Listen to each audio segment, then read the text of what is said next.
Kembali lagi di Reacting Bahas Dunia Anime bersama Anime Multiverse. Kali ini Mimin gak pengen ngebahas One Piece, Mimin pengen ngebahas anime Naruto dan Boruto. Kira-kira Mimin bakal ngebahas apa nih? Mimin pengen ngebahas ada 7 dosa besar para Hokage Konoha. Meskipun menjadi pemimpin dari Konoha yang notabene adalah desa ninja dengan kekuatan militer terkuat dalam franchise Naruto, namun para Hokage ini tidak luput dari berbagai dosa yang mereka lakukan. Menjadi seorang pemimpin di desa Konoha alias menjadi Hokage memang bukan sebuah tugas yang mudah bagi siapapun. Ini merupakan sebuah tanggung jawab yang besar. Selain itu, dengan menjadi Hokage, artinya para penduduk di desa Konoha harus siap dengan segala keputusan yang dibuat dan juga para Hokage tersebut harus siap berkorban demi para penduduk desa. Menjadi pemegang kekuasaan tertinggi di desa Konoha, tidak jarang para Hokage ini menghadirkan berbagai kesalahan atau dosa yang bahkan membuat situasi di desa tersebut tidak stabil. Berikut adalah dosa besar para Hokage Konoha. Mimin jelasin satu persatu. Yang pertama, dosa Hashirama Senju, berkuasa sendirian. Saat pertama kali Konoha berdiri, Hashirama telah sepakat untuk memberikan jabatan Hokage pertama kepada Madara. Alasannya adalah agar semua warga desa tahu bahwa klan Uchiha sangat bersahabat dan bukan pihak yang pantas untuk dijauhi apalagi untuk dimusuhi. Namun, sayangnya sang adik yaitu Tobirama Senju justru menolak usulan tersebut.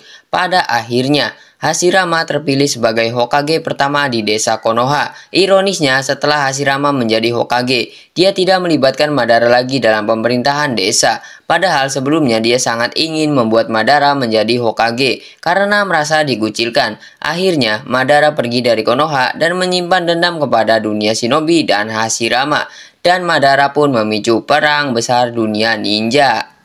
Yang kedua, dosa Tobirama Senju, mengasingkan klan Uchiha. Selain sang kakak, bagaimana perlakuan kurang adil terhadap klan Uchiha juga dilakukan oleh sang adik yaitu Tobirama Senju. Bahkan bisa dibilang bagaimana Tobirama mengasingkan klan Uchiha dianggap sangat berlebihan. Saat pertama kali klan Senju dan Uchiha mendeklarasikan perdamaian dan mendirikan Konoha, kedua belah pihak harus sama-sama puas dan senang atas perdamaian. Namun, sayangnya keputusan yang dibuat Hashirama dan Tobirama untuk tidak lagi melibatkan Madara dalam sistem pemerintahan membuat klan Uchiha tersinggung. Bahkan, tidak ada tindakan apapun yang dilakukan oleh Tobirama untuk memperbaiki hubungan antara klan Uchiha dan para penduduk Konoha. Bahkan, dia seolah juga mewarisi kebencian tersebut terhadap penerusnya seperti Hiruzen dan Danzo. Yang ketiga sih menurut Mimin paling parah dan sering diungkit-ungkit oleh para fans yaitu dosa dari Hiruzen Sarutobi, gagal melindungi dan merawat Naruto dan korupsi duit anak yatim. Sosok Uzumaki Naruto lahir ketika momen besar terjadi di desa Konoha, yaitu Obito menyerang dengan memanfaatkan Kurama. Seperti yang kalian ketahui, dalam peristiwa tersebut kedua orang tua Naruto, Kushina dan Minato, akhirnya harus merelakan nyawa mereka demi melindungi Konoha. Mereka juga rela mengorbankan nyawa demi melindungi anak mereka yang baru lahir, yaitu Naruto. Minato sendiri kemudian menitipkan sang anak kepada Hokage ketiga. Namun, seperti yang kita lihat dalam series Naruto yang terjadi justru dia hidup dan tumbuh sendirian. Tiap hari makanya ramen terus. Hiruzen seolah membatasi pertemuannya dengan Naruto. Dia hanya bertemu ketika memberikan uang bulanan. Banyak fans yang juga kecewa dengan apa yang dilakukan oleh Hiruzen tersebut. Padahal Minato sudah berkorban demi Konoha dan menitipkan Naruto itu kepada Hokage ketiga. Yang keempat masih dosanya Hiruzen Sarutobi atau Sandaime, yaitu tidak bisa menghentikan Orochimaru. Di awal kemunculannya di cerita Naruto, Orochimaru adalah salah satu villain yang sangat berbahaya. Dia memiliki misi untuk menghancurkan desa Konoha dan rela melakukan berbagai cara untuk bisa mewujudkan hal tersebut. Hal ini kemudian terbukti ketika Orochimaru menyerang Konoha dalam ujian Chunin. Bukan hanya dia berhasil menghancurkan Konoha, namun banyak juga nyawa penduduk yang jadi korban. Orochimaru begitu terobsesi untuk melakukan berbagai eksperimen ilegal dengan menculik orang-orang untuk dijadikan subjek uji coba. Sayangnya, Hiruzen tidak melakukan apapun untuk menghentikannya. Hal ini karena dia merupakan mantan mentor dari Orochimaru. Meskipun pada akhirnya Hiruzen mengorbankan diri demi menghentikan sang mantan murid, namun semuanya dianggap sudah terlambat karena Sarutobi itu pernah hampir bisa menghentikan Orochimaru tapi dia tidak menghentikannya. Kemudian yang kelima, dosa dari satu-satunya Hokage wanita di desa Konoha. Gagal melindungi Konoha, bukan menjual pulau. Seperti yang disebutkan di awal tadi, bahwa melindungi desa Konoha menjadi prioritas dan tanggung jawab utama bagi Hokage, atau bahkan bagi Kage lainnya. Ketika situasi darurat atau tidak menentu, maka Hokage jadi pihak yang harus siap untuk berkorban dan juga jadi sosok yang diandalkan. Bahkan mereka harus lebih mementingkan untuk melindungi para penduduk dibandingkan keluarganya. Ketika Pain menyerang Konoha, Tsunade dianggap tidak maksimal dalam melakukan penyelamatan para penduduk. Hal tersebut berujung pada kehancuran dari desa Konoha dan banyaknya nyawa yang melayang. Terlepas dari Tsunade memang berhasil menyelamatkan sebagian nyawa penduduk, namun tetap saja dengan banyaknya nyawa melayang, hal itu dianggap sebagai sebuah kegagalan dan Tsunade juga mabok judi.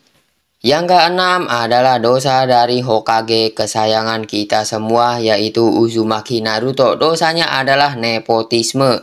Setelah puluhan tahun bermimpi dan berjuang keras untuk menjadi seorang shinobi hebat, akhirnya Naruto berhasil mewujudkan mimpinya untuk menjadi seorang Hokage. Sudah sejak awal cerita, Naruto secara terus-menerus memproklamirkan diri sebagai calon dari Hokage masa depan Konoha.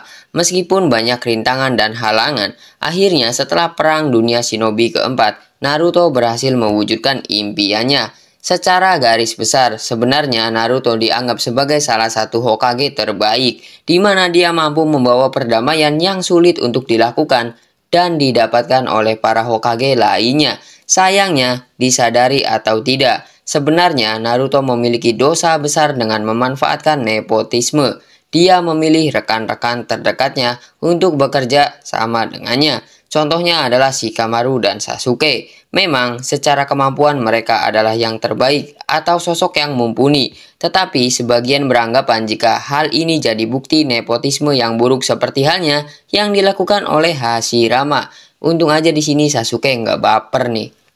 Yang ketujuh sih masih dosanya Hokage kesayangan kita, yaitu Uzumaki Naruto. Tapi ini dosanya dosa ringan lah, nggak terlalu dosa, yaitu terlalu lembut. Terlalu lembut terhadap orang lain adalah salah satu hal yang banyak dikritik oleh orang-orang di sekitar Naruto. Mereka menganggap Naruto terlalu memberikan celah bagi hal-hal yang mungkin akan menjadi potensi bahaya besar pada masa depan. Meskipun Naruto memiliki niat untuk tetap menjaga kedamaian yang sudah susah payah dia capai, namun nyatanya hal itu dianggap tidak cukup. Kekhawatiran ini akhirnya terbukti di mana saat ini situasi dunia shinobi dan desa Konoha dalam keadaan siaga setelah apa yang terjadi dengan Boruto dan Kawaki dalam chapter terbaru Boruto. Kawaki justru berubah menjadi sosok mengerikan dan egois yang akhirnya membuat situasi di desa Konoha berbahaya. Dia menuturkan bahwa semua yang dilakukan semata-mata demi melindungi Naruto. Menjadi seorang Hokage atau pemimpin desa Konoha memang tidak luput dari berbagai kontroversi dan juga dosa besar. Mereka perlu mengambil keputusan yang akan berpengaruh besar terhadap masa depan penduduk dan desa. Meskipun sebagian dosa besar tersebut ada yang masih bisa ditoleransi, namun ada juga dosa lainnya dari para Hokage yang di luar batas dan berbahaya, yaitu dosanya Sandaime yang mengkorupsi duit anak yatim. Itu menurut Mimin parah banget. Seperti yang tadi Mimin sudah jelaskan, kalau ada 7 dosa besar Hokage Konoha yang mereka lakukan, tapi ada beberapa yang bisa disebut itu bukan dosa ya, itu adalah kebijakan dari seorang pemimpin. Menurut Miminnya hanya Naruto saja, sifat nepotisme dan toleransi. Ya menurut Mimin sih Naruto itu bijak ya, dia itu memilih teman-temannya untuk mempunyai jabatan atau wewenang di desa Konoha karena dia tahu kemampuan teman-temannya bisa diandalkan. Kalau untuk masalah terlalu lembut, Naruto itu melihat Kawaki seperti dia waktu kecil. Jadi Naruto itu merasa kasihan dan takutnya Kawaki tidak bisa menjadi seperti Naruto yang tetap tegar dan selalu berpikir positif. Naruto itu takutnya Kawaki itu bakal jadi villain atau salah milih jalan. Pokoknya gitulah. Gimana menurut kalian dosa-dosa besar dari para Hokage tersebut? Apakah ada yang kurang atau ada yang belum Mimin sebutkan? Boleh kalian sebutin di kolom komentar. Terima kasih untuk kalian yang sudah menonton video ini sampai habis. Jangan lupa untuk like, comment, share, dan juga subscribe. Sampai berjumpa di video selanjutnya.